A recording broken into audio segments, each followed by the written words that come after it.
제 상사가 얼마나 힘들었을까요? 좀 문서 실수가 정말 많았었어요. 정말 많아서 맨날 이것 때문에 늘 혼났는데 계속 이러네요. 죄송합니다. 오늘 말씀 같이 읽겠습니다. 갈라디아서 3장 23절부터 28절까지입니다. 갈라디아서 3장 23절부터 28절까지 함께 읽겠습니다.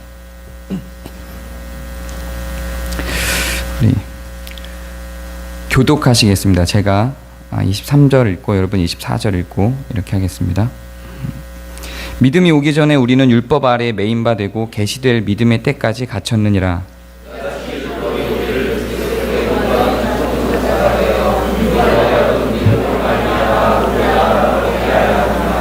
믿음이 온 후로는 우리가 초등교사 아래에 있지 아니하도다.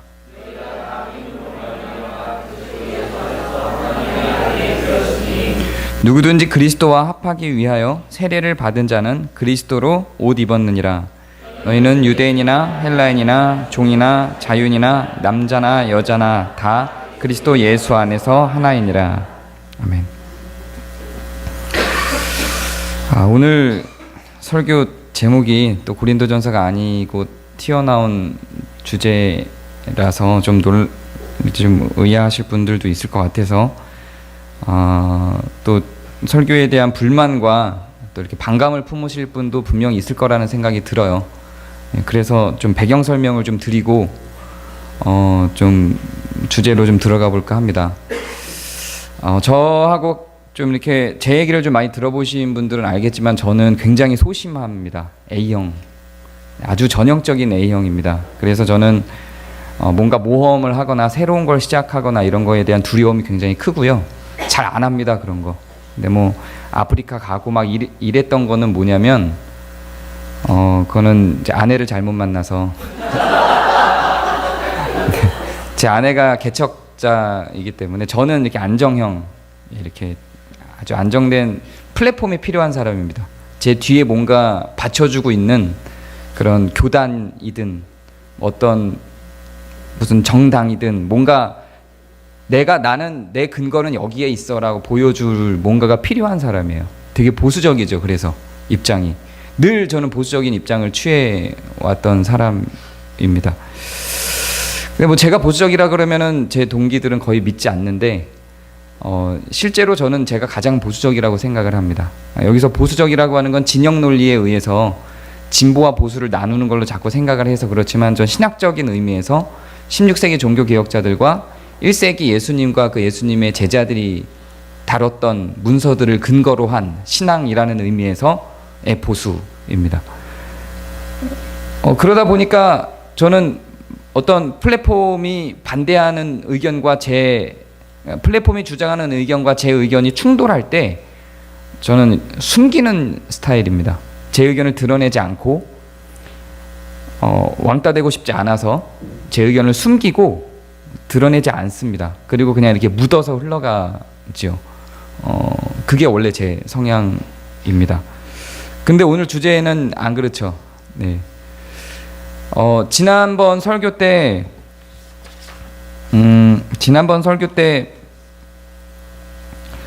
그 설교가 끝나고 나서 굉장히 많은 이제 설교가 좀 일주일 늦게 올라갔어요. 다행히 일주일 늦게 올라갔는데도 그 설교를 보신 몇몇 분들이 우리 교회 분들은 아닌데요.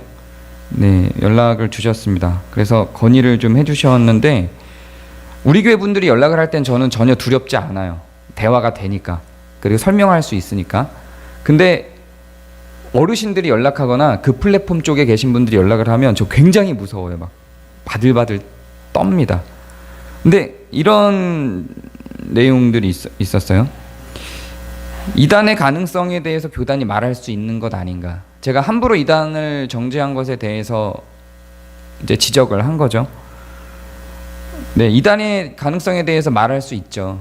근데 이런 거예요. 그거는 전에 언젠가 그 상도동 상도유치원 무너졌잖아요. 그 무너지기 전에 어떤 할머니가 그냥 지나가다가 아유 저거는 튼튼해 아주 튼튼하게 잘 지었어 이게 문제가 될까요? 그 할머니가 그 무너진 것에 대한 책임을 질까요? 안 져요. 근데 그 건축 담당자가 건축 전문가가 튼튼해. 절대 무너지지 않아. 괜찮아. 더 이상 보수할 필요 없어. 이랬어요. 그러면 그 사람은 거기에 대한 책임을 지는 거예요. 물론 누구누구가 이단이다 말할 수 있죠. 여러분들을 말할 수 있어요. 아, 쟤 이단 같아. 이럴 수 있는 거예요. 거기에 아무도 신경 안 쓰거든요. 그게 어떤 영향력도 끼치지 않아요. 근데 제가 그렇게 말할 수는 없는 거예요. 그래서 안 되는 거예요. 더군다나 교단이 신중해야 되는 거예요. 그냥 그렇게 말할 수 있는 거 아니야 정도의 무게감이 아니라는 얘기예요. 전문가라고요. 그 사람들이 한 말들은 파급 효과가 있기 때문에 이런 어떤 지난번에 제가 했던 설교에 대한 항의는 합당하지 않습니다. 혹시 그렇게 생각하는 분이 있다면. 그리고 이런 부분도 있었어요. 그렇게 생각하면 전적으로 뛰어들어서 그걸 위해서 움직여야 되지 않느냐. 제가 말씀드렸죠. 전 안 움직입니다. 보호받아요. 저는 보호받고 싶어 해요. 그게 각자의 영역이 있어요. 사실상 움직이는 부분들이 다 있죠. 어떤 사람들은 예멘 난민 문제를 위해서 자기 삶을 내던지고 고군분투해요. 저는 아프리카 선교를 위해서 고군분투를 했고요. 또 지금은 다른 어떤 영역 속에 누군가는 다 자기가 투자하는 영역들이 다 있는 거거든요. 근데 내가 이 일에 투자하고 있는데 너는 왜 여기에 투자 안 해? 이런 원리는 말이 안 되는 거예요. 그 사람이 어떤 삶을 살아가는지, 어디에 희생하고 있는지 어떻게 알아요? 그건 함부로 얘기할 수 있는 게 아니거든요. 당신이 그렇게 설교하고 그게 틀렸다고 얘기해놓고 왜 그거를 위해서 당신의 삶은 투자하지 않아 라고 말할 수 있는 거는 아닌 거예요. 제가 여러분들에게 설교를 했어요. 그리고 여러분들에게 이렇게 사셔야 합니다라고 저도 여러분들에게 함부로 말할 수 없는 거예요. 어떤 사람은 이거는 제가 뭐가 바른지를 제가 변증하는 거고요. 성경이 밝히는 바를 보여주는 거고, 그건 그 사람의 삶의 영역 속에서 선택적으로 해나가는 거지, 그걸 안 하는 것으로 인해서 죄책감을 느낄 일은 아니라는 얘기예요. 어떤 사람은 아내 혹은 자녀 한 명 관리하는 것만으로 인생을 다 쏟아 부을 수밖에 없는 상황들이 있어요. 그 사람한테 예를 들은 거예요. 혹시 여기에 관계가 되어 있는 분들이 있다면 정말 죄송한데, 상처가 됐다면 정말 죄송한데, 어떤 아이가 정신지체 장애가 있다고 가정을 해봐요. 근데 얘를 위해서 내 인생을 다 투자할 수밖에 없어요. 이건 뭐 다른 데 눈 돌릴 틈이 없는 거예요. 얘를 다 다듬어주고 관리하는데 모든 시간이 다 투자돼요. 근데 그런 사람한테 당신은 왜 사회의 이 불의를 위해서 힘쓰지 않습니까? 말할 수 없는 거거든요. 그건 지금 이 정책은 잘못됐어. 이렇게 말을 한다고 그 정책이 잘못된 것을 향해서 반드시 다 뛰어들어야 되는 거는 아닌 거죠. 내가 그걸 선택할 수는 있는 거예요. 나는 여기에 인생을 쏟겠어. 그러나 너는 왜 여기에 인생을 쏟지 않아? 라고 말할 수 있는 건 아니죠. 누구나 자기의 영역이 있고 자기 에너지를 쏟아야 하는 분야들이 있는 거거든요. 마음은 굉장히 커도 상황이 안 되는 사람들은 얼마든지 널려 있습니다. 내가 한 걸음 밖을 나가서 숨을 쉬는 것도 힘든 건강이에요. 어떻게 광장에 나가요? 그렇게 작년에 제가 한번 설교 때 말씀 잠깐 드렸던 것 같아요. 교회개혁 실천연대 분이 와서 권자기현 목사님들 쫙 모여 있는데, 장로님들 목사님들 모여 있는데, 당신들은 왜 광장으로 나오지 않습니까? 막 소리를 질렀어요. 나갔는데 본인이 못 봤을 뿐이지 나갔단 말이죠. 자기보다 훨씬 더 많이 나간 그 어르신들이 수두룩했단 말이에요. 몇십 년 전부터 그 젊은이는 태어나지도 않았을 때부터 민주화를 위해서 달려왔던 장로님들도 있었단 말이죠. 어디서 감히 어떻게 그 상황들을 알고 당신들은 왜 나오지 않습니까? 라고 말할 수 있는 게 아니에요. 감히 그런 말은 하는 게 아닙니다. 그 사람의 상황과 정황을 모르고 말할 수 있는 건 아니에요. 제가 오늘 설교를 하는 내용도 마찬가지예요. 앞으로의 설교도 늘 다 마찬가지입니다. 그냥 그 마음으로 우리가 동의하는 것으로 일단은 족하는 거고, 그런 삶을 살아갈지에 대한 선택은 여러분들에게 달려있는 겁니다. 이제 그때 제가 설교 때 얘기하면서 고신도 까고 합동도 까고 다 깠죠. 그러면서 합신은 아직 아니에요 이렇게 얘기했는데, 합신이 그 뒤에 총회를 열었어요. 그리고 더 심각한 문제들을 몇 개를 터뜨렸습니다. 고신이나 합동 측에서 터뜨렸던 문제들도 고스란히 다 터뜨리고, 거기에 추가된 몇 가지 또 터뜨린 것들을 좀 이야기를 해보고자 합니다. 먼저 간단하게 메인 주제 오늘 세례 문제를 갖고 가기 전에 간단하게 짚고 넘어갈 문제. 합신에서 이번에 NAP 소위 우리가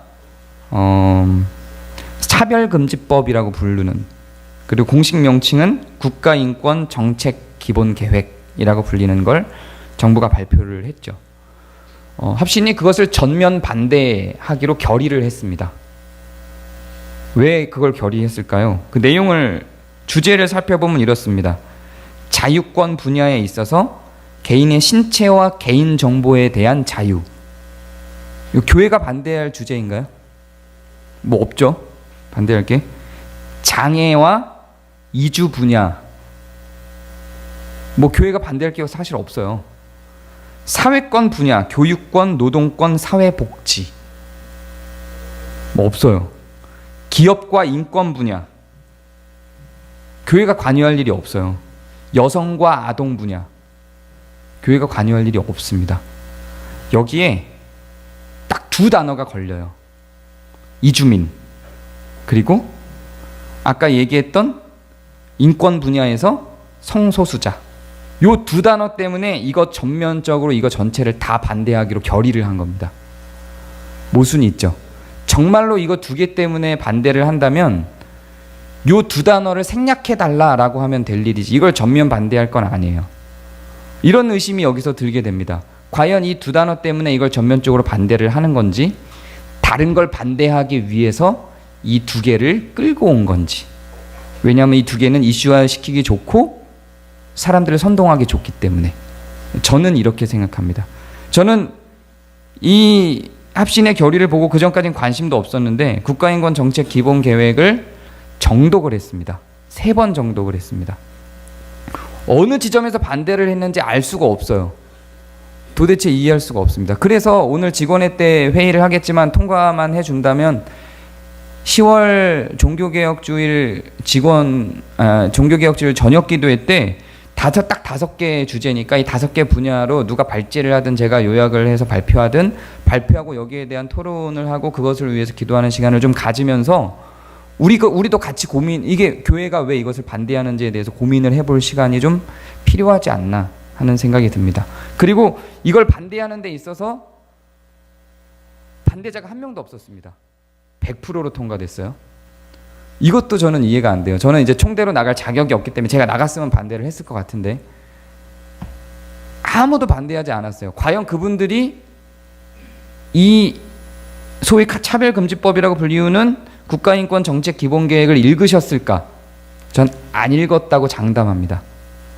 단지 이것을 발제해서 발표한 사람이 이거 통과되면은 기독교 무너집니다. 이렇게 했단 말이죠. 실제로 그 사람이 발언은 그렇게 했어요. 이거 통과되면 기독교 무너집니다. 한국 기독교 사라집니다. 영국처럼 됩니다. 이런 발언을 실제로 했어요. 네. 영국처럼만 되라고 하세요. 영국처럼만. 제발 좀 영국처럼만 됐으면 좋겠어요. 영국이 기독교가 무너져 있지 않아요. 작년 설교 때 한번 얘기했어요. 영국이 뭐 나오는 거에 보면 0.5%, 1% 이렇게 얘기하는데 그거는 국가교회를 얘기하는 거고요. 국가교회도 그 정도 아니에요. 한 3% 되고 전체 교회를 다, 교단교회를 다 합치면 한 10% 돼요. 8%에서 10% 돼요. 그렇게 무너져 있지 않습니다. 우리나라보다 더 많아요. 우리나라보다 훨씬 더 기독교적 가치에서 건강하게 세워진 교회들이 훨씬 더 많습니다. 그런 선동에 의해서 저는 이것이 읽혀지지 않은 채로 그렇게 반대 결의로 통과됐다고 저는 생각합니다. 여러분도 진짜 그러한지를 한번 읽어보시고 저녁 기도회 때 한번 피 터지는 논쟁을 우리 안에서 한번 하면서 이게 정말로 교회가 반대할 부분인가, 만약에 교회가 반대해야 한다면 어느 부분을 반대해야 하는가, 이런 부분들을 좀 심도 있게 알고 반대하든 찬성하든 해야 되지 않을까 하는 생각이 조금 듭니다. 요거를 설명하기 위해서 제가 경험한 짧은 실례를 하나 좀 들자면, 우리 교회 심상욱 청년이 청소년들한테 관심이 좀 많아요. 청소년 인권에도 좀 관심이 많고, 그때 심상욱 청년이 그 청소년 노동인권 조례라는 게 있어요. 그거는 뭐냐면 청소년들은 노동자가 아니기 때문에 노동법에 대한 혜택을 받을 수가 없습니다. 그래서 노동법에 의하면 만약에 계약서를 안 썼어요. 제가 취업을 했는데 계약서를 안 썼어요. 그리고 계약 조건에 대해서 나중에 보니까 사장하고 저하고 계약 조건에 대한 합의 내용을 알고 있는 바가 달라요. 그럼 누구 책임일까요? 사장 책임입니다. 사장. 조성민 집사님 맞나요? 네네. 사장 책임입니다. 네. 근데 청소년들은 노동자가 아니기 때문에 이 법의 혜택을 못 받아요. 그래서 청소년들은 이거 계약서 작성 안 했어도 사장 책임이 아니에요.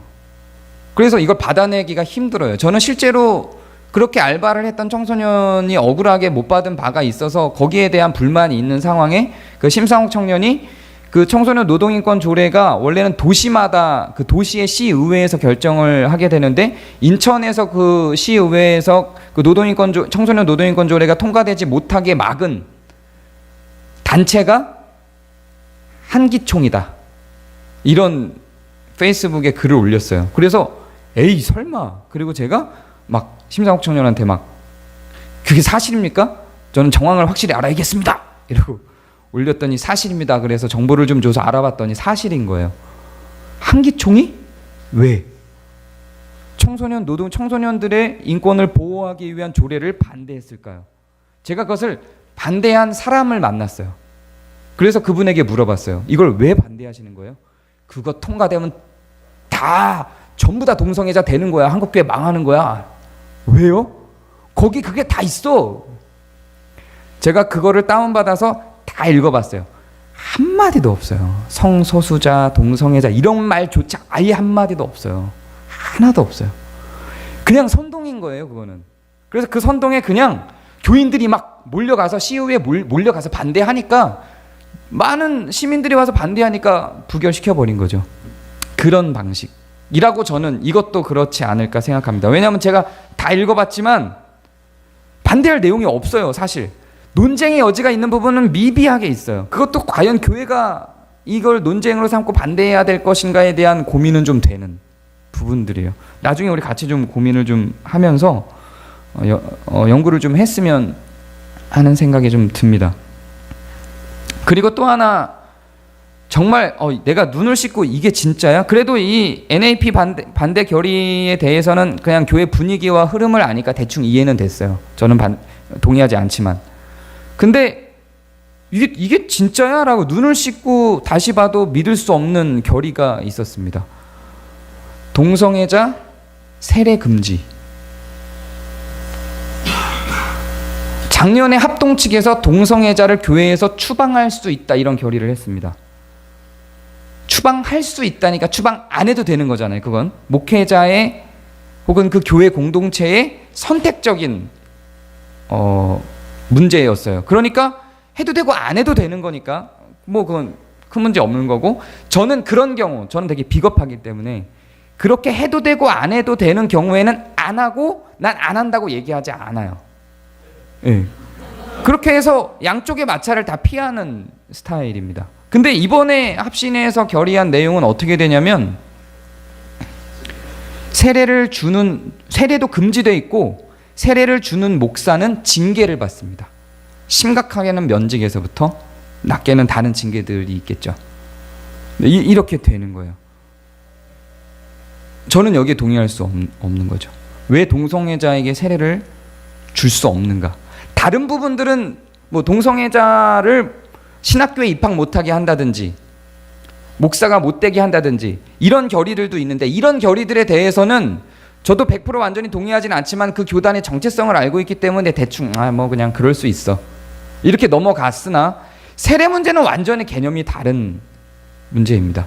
왜냐하면 여러분들이 익히 배워서 알고 있듯이 세례라고 하는 것은 내가 구원받았다라는 것을 공동체 안에서 고백하고 그 공동체에 편입되는 과정입니다. 그렇다면 이거는 세례를 금지시킨다는 것은 그의 구원의 고백을 인정하지 않는다는 내용인 것이죠. 과연 이것이 천주교 16세기, 지금 천주교 말고요, 16세기 천주교와 뭐가 다른가? 면죄부 이전에 천주교가 건드렸던 내용이 뭐냐면 세례, 그리고 7성례라고 불리는 7개의 성례, 이걸 건드렸습니다. 그래서 그것들이 그 교회의 권한을 강화하는 데 쓰입니다. 그래서 종교개혁을 하면서 7성례를 없애고 개신교에서는 2개의 성례, 세례와 성찬만을 남기게 된 겁니다. 의식이 많을수록 경건해지고 성도들이 따라가기 좋아요. 사실은 의식이 많을수록 성도들이 자유로워집니다. 따라만 오면 되니까. 근데 의식이 많을수록 그 의식을 집행하는 사람의 권한은 확대될 수밖에 없는 겁니다. 그 의식을 권한으로 사용합니다. 특히 세례와 같은 것들은 권한의 여부에 따라서 폭력이 될 수 있습니다. 그래서 여기서 저는 세례가 정말 무엇인가, 그게 상대가 동성애자라고 해서 세례를 주고 안 주고를 누군가 다른 사람이 결정할 수 있는가에 대한 고민과 함께 연구를 조금 했어요. 하다 보니까 너무 많아요. 양이 다 못했어요. 그래서 한 부분까지만 잠깐 좀 얘기를 나누고자 합니다.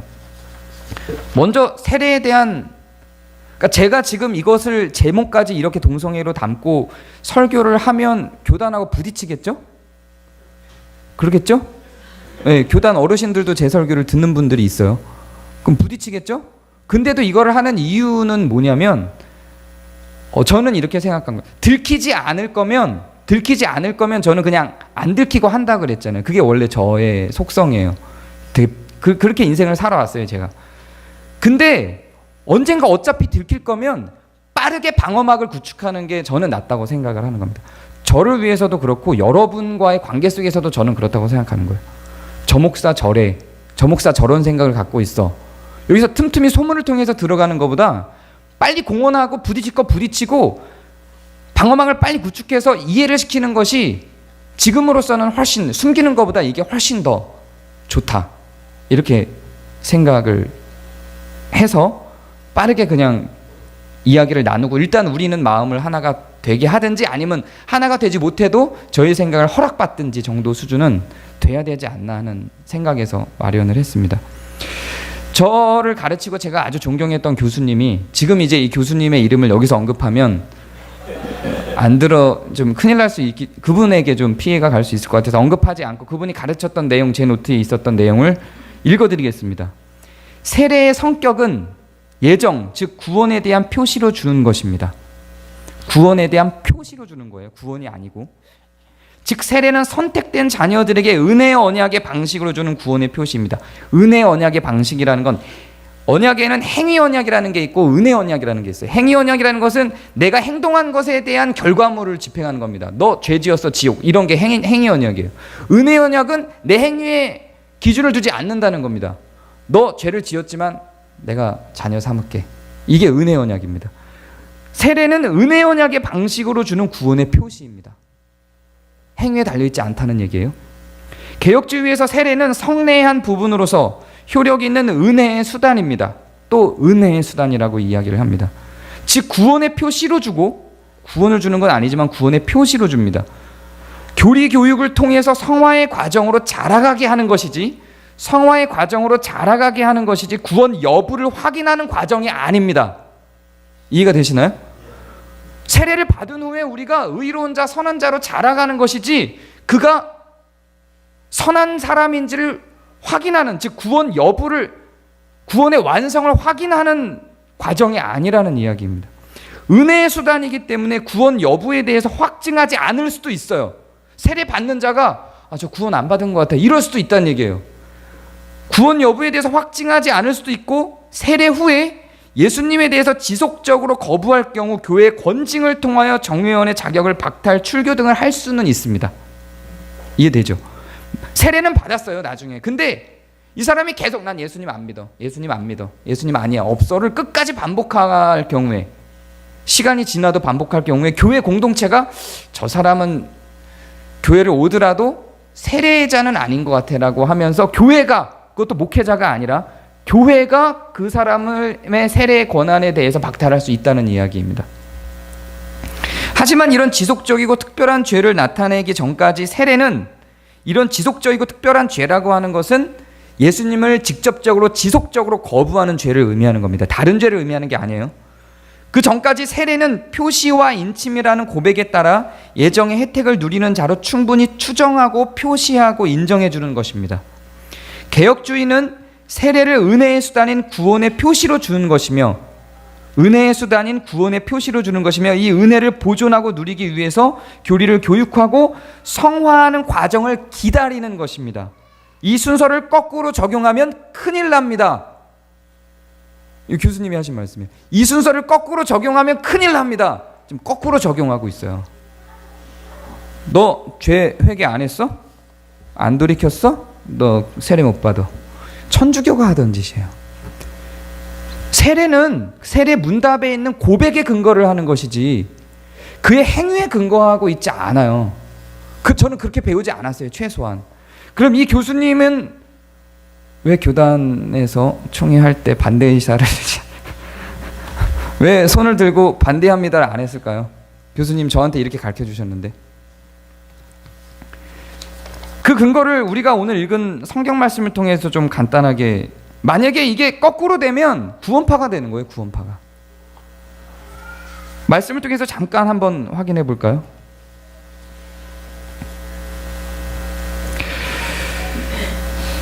(26절을) 보면 너희가 다 믿음으로 말미암아 그리스도 예수 안에서 하나님의 아들이 되었으니 누구든지 그리스도와 합하기 위하여 세례를 받은 자는 그리스도로 옷 입었느니라. 믿음으로 말미암아라는 조건이 있어요. 다른 거 없어요. 행위가 없어요. 믿음으로 말미암아, 그리고 그리스도와 합하여가 아니라 그리스도와 합하기 위하여 세례를 받은 자로 표현을 합니다. 그런 자들은 유대인이나 헬라인이나 종이나 자유인이나 남자나 여자나 다 그리스도 안에서 하나이니라 라고 성경에 선언을 합니다. 그의 성화됨과 선한 모습을 확증하고 세례를 주는 게 아니라 그것을 향하여 동의하고 그리스도를 자기의 주로 인정하는 고백 가운데에서 세례가 이루어지는 것을, 아까 그 교수님이 얘기한 것 그대로 그렇게 교수님이 분석한 것처럼 명료하진 않지만 성경이 근거를 갖고 있죠. 이 하나만 들었지만 대부분의 세례에 대한 근거들은 이와 같습니다. 그러면 우리가 지금 수요일마다 나가고 있는 세례, 그 하이델베르그 요리문답에 있는 세례에 대한 부분을 좀 발췌해서 나눠볼까요? 십자가 위에서 이루신 단 한 번의 그리스도의 희생이 개인적으로 당신을 위한 것임을 세례가 어떻게 상기시켜주고 확증시켜줍니까? 답은 그리스도께서 외부적으로 물로써 씻는 이 의식을 제정하셨고 이와 함께 마치 물이 몸에서 더러운 것을 씻듯이 그의 피와 성령으로 나의 영혼이 정결해짐을, 즉 나의 모든 죄를 씻어 정결하게 됨을 확신합니다. 그분이 내 죄를 씻은 것을 확신해요.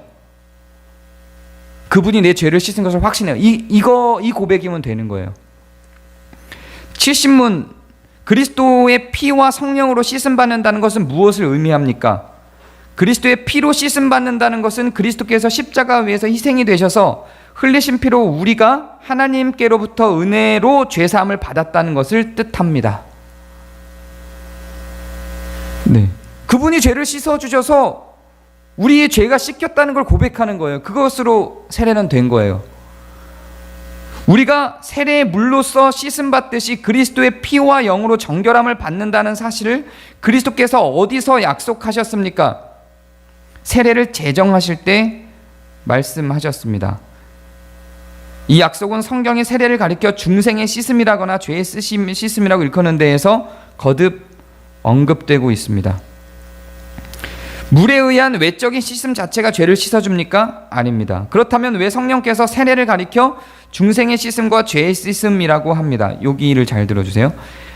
하나님께서 그렇게 말씀하신 데에는 충분한 이유가 있습니다. 하나님께서는 물로 우리 몸을 때를 씻듯이 그리스도의 피와 영으로 우리의 죄가 씻김을 받는다는 사실을 우리에게 가르치려고 하십니다. 무엇보다도 세례로 거룩한 보증과 표지로 삼으셔서 우리가 외부적으로 물로 씻어 깨끗하게 되듯이 영적으로 우리의 죄가 참으로 씻김을 받는다는 것을 확증해 주십니다. 전부 다 그리스도의 피와 영으로 우리의 죄가 씻김을 받는다는 사실을 우리에게 가르치시려고 하는 거라고요. 가르치시려고. 유아들도 세례를 받아야만 합니까? 그렇습니다. 어른들뿐만 아니라 어린아이들도 하나님의 언약과 그의 백성에 속해 있기 때문입니다. 어린아이들도 어른들 못지않게 그리스도의 피와 신앙을 생성시키는 성령을 통해서 죄 용서함을 받도록 약속하셨습니다. 구약에는 이것이 할례로 말미암아 이루어졌으며 신약에 와서는 세례로 대치된 것입니다. 이게 개혁주의가 고백하는 하이델베르그 요리문답의 내용이에요. 어떤 곳에서도 세례를 받는 데 있어서 행위의 완성과 완전한 성화에 대해서 조건으로 달아놓고 있지 않습니다. 이거는 그냥 저는 한 폭력적인 진영 논리에서에 의한 결정이었다고 굉장히 강력한 의심을 갖습니다. 그렇게 단언할 수 없는 것은 제 연구가 아직 부족하기 때문에 그렇습니다. 여러분들에게 이 문제가 별로 심각하지 않을 거라는 생각을 합니다. 예, 물론 그럴 겁니다. 별로 심각하지 않을 것입니다. 그런데 좀 극단적인 상황, 앞으로 벌어질 수 있는 극단적인 상황을 좀 예를 들어볼게요. 이 문제로 인해서 제가 목사 자격을 박탈당할 수 있습니다. 그럼 어떻게 하시겠습니까? 네, 저는 이제 목사가 아니에요. 네, 극단적으로 가면 이렇게 될 수 있어요. 이렇게 될 수 있어요. 네. 그래서 지금부터 우리가 논의를 하고 고민을 좀 해야 될 필요가 있는 겁니다. 이렇게 안 되기 위해서 제가 이따가 어떤 조치를 취할 것인지에 대해서 같이 고민을 좀 할 거고요. 또 이럴 수 있어요. 우리는 전혀 신경을 안 쓰지만 합신이 더함 공동체 교회 2단 논의. 한동대 총장님이 아시죠? 한동대 총장님의 동성애 옹호 발언을 했어요. 지금 저희 합신 교단에서 그 한동대 총단 2단 논의가 진행 중입니다. 네. 만약에 그렇게 됐어요. 여러분 진영을 이제 진영 논리로 들고 오면 불가피해요. 그 진영 논리를 어떻게 벗어날 수가 없어요. 그거 어쩔 수가 없어요. 거기 난 진영이 아니야. 이렇게 할 수가 없는 거. 그냥 다 어딘가의 플랫폼 속에 우리는 소속돼 있기 때문에 이렇게 플랫폼 대 플랫폼에 어떤 진영 논리를 빵 부딪혀 오면 구조화해서 부딪혀 오면 받아낼 수밖에 없어요. 어쩔 수가 없는 거예요. 그럼 이제 어떻게 하죠? 어떻게 할까요? 물론 우리가 그만큼 우리의 인지도나 우리의 결정에 대한 파급 효과가 한동대 총장만큼 그렇게 되지 않기 때문에, 않을 게 너무 뻔하기 때문에 뭐 그렇게는 안 되겠지만 극단적인 상황 가면 그럴 수 있고, 여러분 안에서 갈등이 있을 수 있습니다. 여러분 안에서. 이런 경험 못 해보셨나요? 야, 니네 교회는 교단 어디야? 카이캄. 그게 뭐야? 이단 아니야? 없었나요 이거? 되게 갈등되지 않아요? 우리 교단 어딘가에 소속됐으면 좋겠고 그러지 않아요? 근데 만약에 합신이나 합동이나 어딘가에서 쟤네는 퀴어 신학을 주장해. 저는 퀴어 신학 반대예요. 완전히 반대예요. 단지 왜 동성애자들에게서 세례를 못 주어야 된다, 이런 폭력적인 선언을 하지에 대한 내용인 거죠. 근데 만약에 그냥 저는 그렇게 이야기하지만 이쪽에 있는 사람들은 중간에만 있어도 저쪽 극단이에요.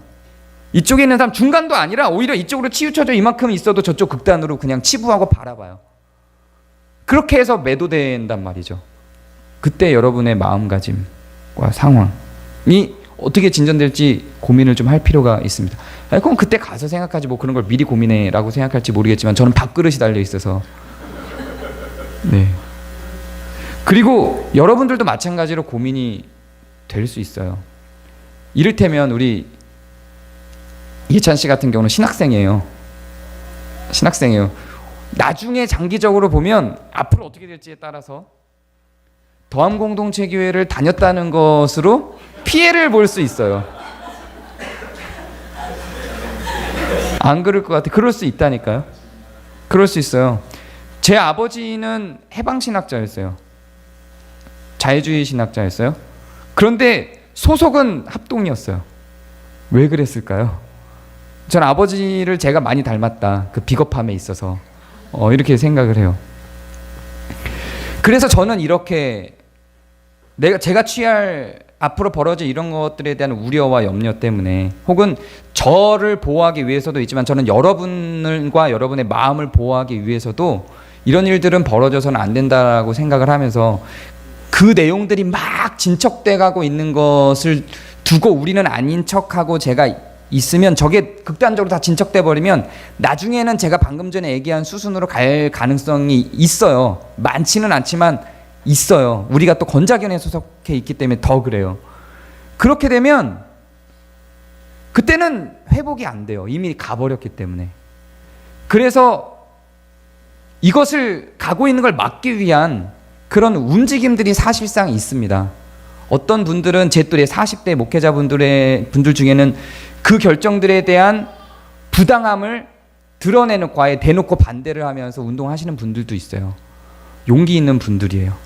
저는 그분들을 굉장히 존경하고 그 용기를 존경하지만 저는 그렇게 못해요.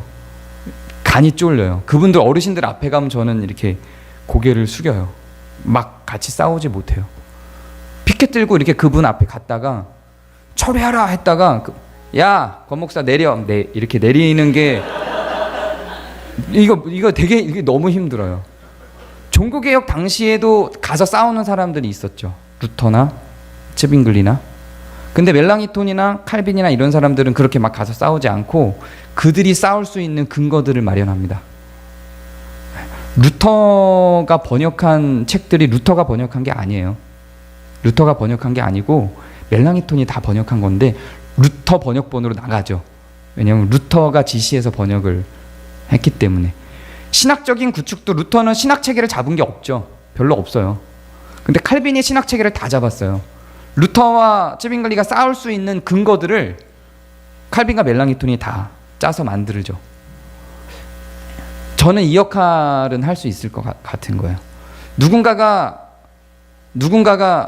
너희 틀렸어라고 했을 때 아니 우리 틀리지 않았어 라고 이야기를 하고 틀리게 가는 그분들을 위해서 이게 맞는 겁니다라고 제시할 수 있는 자료를 만들고 논리를 확보하는 것을 제가 좀 해야 되지 않을까 하는 생각에서 일단 이렇게 마련을 했습니다. 이걸 준비하다 보니까 제가 얼마나 무지하고 무식했는지를 많이 알게 됐어요. 저는 제가 아까 퀴어 신학을 동의하지 않는다 그랬잖아요. 근데 생각해보니까 저는 퀴어 신학에 대해서 제대로 공부해 본 적이 한 번도 없어요. 그냥 그 퀴어 신학에 대해서 다른 사람들이 해석해 놓은 것을 읽었을 뿐이지 제가 직접 퀴어 신학을 주장하시는 분들의 주장을 읽어본 적이 없어요. 그러니까 여기에 대해서 왈가불가 말할 수 있는 자격이 없어요. 그리고 그것 한번 이번 설교를 준비하면서 그것을 연구해 보려고 달려들어 보니까 굉장히 방대해요. 무시할 수 있는 분야가 그것도 아니에요. 그리고 이 부분에 대해서 다뤘던 세례와 동성애 문제와 이 부분에서 다뤘던 선대 목회자들과 신학자들, 존 스터트가 특히 이 부분을 굉장히 많이 다뤘었고요. 그 외에 다른 아브람 카이퍼나 바빙크 같은 사람들도 특히 네덜란드 개혁주의 안에 있는 사람들이 이런 분야들을 많이 다뤘었습니다. 네덜란드 장로교에서는요, 네덜란드 개혁주의는 두 군데에서 출발을 했어요. 스위스하고 네덜란드에서 출발을 합니다. 네덜란드 장로교가 말하자면 개혁주의의 혹은 장로교의 원류라고 보면 돼요. 근데 네덜란드 장로교는 동성애를 굉장히 흔쾌히 받아들입니다. 전혀 문제 삼지 않아요. 이상하죠? 미국 장로교도 마찬가지예요. 동성애를 반대하는 거는 미국 남침례교예요. 미국 장로교도 동성애를 인정합니다. 그들이 죄인이다 아니다에 대한 문제가 아니라 우리와 한 소속으로 세례 받을 자로 함께 집사로 장로로 성장할 수 있는 자로 인정할 수 있는가의 문제에 있어서 다 개방을 하고 열려 있습니다. 벌써 1970년대부터 그랬어요. 그러면 그 뿌리에서 우리가 나왔는데 그들이 왜 찬성하고 있는지를 좀 고민해 봐야 되지 않을까요? 거기에 대한 연구가 과연 이루어져 있을까요? 없어요. 없는 것 같아요. 저는 없다고 생각해요. 자료를 계속 찾아봤는데 없어요. 이거 연구하려면 우리나라 말로 되어 있는 한국 자료로는 다 치우쳐져 있어요. 동성애를 완전히 반대하는 그 근본주의자들과 퀴어 신학 좌와 우로 완전히 돼서 이걸 균형을 잡고 양쪽을 다 연구해서 변증해낼 수 있는 자료는 우리나라엔 최소한 없는 것 같습니다. 많은 동성애 책들이 있지만 없어요.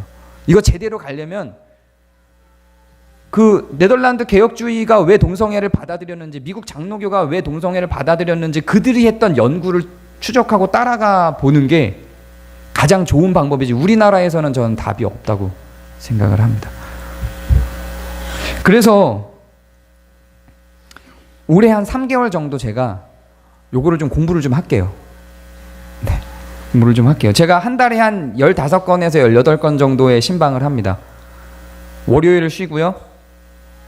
수요일, 토요일, 일요일 설교 준비와 주일 사역으로 빼고 나면 화, 목, 금이 남고 그 화, 목, 금에 매일 한두 건의 신방이 계속 있는 거예요.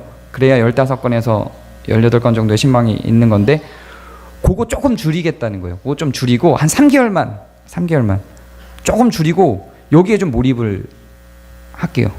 네. 그러니까 그렇다고 뭐 필요한 신방을 요청하지 말라는 게 아니라 제가 찾아가는 거를 좀 줄이겠다는 이야기입니다. 필요할 때는 얼마든지 요청하시고 얼마든지 만나고 그게 당연히 제 직임인데 그래서 직원회 때나 이렇게 보고될 때 그 신방 횟수가 조금 줄을 수 있다는 건 좀 감안을 좀 해주셨으면 좋겠어요. 그래서 다른 데서 니네 이상해라고 할 때 이상하지 않아라고 너 카이퍼가 이랬어 라고 할 수 있는 근거들을 조금 칼빈이 이랬어 라고 하는 근거들을 조금 제가 너무 부족해서 마련할 시간이 조금 필요할 것 같다. NAP 차별금지법에 대한 것도 그렇고 이 동성애 문제에 대한 것도 그렇고 지금 교단과 한국 주류 교단들이 문제 삼고 있는 부분들에 대해서 저도 제 마음에 그냥 무조건 반대할 수도 없고 그렇다고 교단이 하는 그동안은 제가 합신이 하는 건 전 그냥 100% 다 따랐거든요. 근데 이번 발표를 보면서 꼭 그럴 수만은 없겠다. 심지어는 합신이 우리 저기 여자들 목사 한 수 합신이 결정이 이래요. 남편이 목사일 경우에 여자 아내가 사모가 목사 한 수를 받으면 남편은 목사를 포기해야 됩니다. 우리 합신 결정이 말도 안 되는 것 같죠? 그래서 우리 아내가 원래 그 여성 목회자 안수를 위해서 운동했던 사람인데 저를 위해서 목사 안수를 안 받아요. 네. 그렇게 저는 합신에 다 그냥 모든 거를 투자해서 고개 숙이고 들어갔는데 이제는 그럴 수 없는 상황이 돼서 이제 변명을 위한 연구가 조금 필요하겠다라는 생각에서 내린 결정이고요. 혹시 불만이 있으시거나 그럴 수 없어요. 당신 어차피 5년짜리인데 그냥 5년 직임 마치고 나가시면 되잖아. 이러신다면 당신의 일을 하세요. 이렇게 당신 공부할 시간 확보하려고 하지 말고 이런 생각이시라면 언제든지 말씀하시면 저는 내려놓을 준비도 돼 있고 제가 몰라서 답답해서 페이스북이나 인터넷상에서 설교 후에 막 질문들이 쏟아져 나오는데 저는 나름대로 제가 다 안다고 대답을 했더니 제가 너무 모르는 거예요. 이거를 동성애에 대해서 제가 알려고 해본 적도 없고 제 친구 중에도 동성애자가 있는데도 이런 신학적인 논쟁으로 가본 적이 없다 보니까 너무 문외한인 거예요. 그래서 공부를 해야 나중에 이게 변론이 되고 보호가 되겠다라는 생각에서 좀 이런 고민을 좀 했습니다. 그리고 공부할 자료들을 찾아보는데 너무 많아서 그분들하고 대화를 하려면 이런 자료들이 충분히 필요하겠다라는 생각을 좀 해서 내린 결정입니다. 뭐 제 페이스북을 제가 일부러 한 2, 3일 전에 한번 올려봤어요. 그 동성애 세례 문제에 대한 그거 올려봤더니 제 댓글 달리는 거 보셨죠? 혹시 보신 분들은 막 20개, 40개씩 막 댓글 막 달리면서 논쟁하고 싸우는 그거를 이제 오프라인에서는 저는 계속 경험을 하는 거예요. 그건 이제 페이스북에서 그렇게 됐지만 저는 이제 전화를 통해서도 그 페이스북 올리고 나서도 페이스북 안에서만이 아니라 전화도 오고 막 그래요. 그 논쟁이 계속 있는 거예요. 제게는. 그래서 이것들을 변론하고 우리가 틀리지 않았다는 걸 확보할 수 있는 근거를 조금 마련해야 되겠다. 연구의 시간이 좀 필요하다.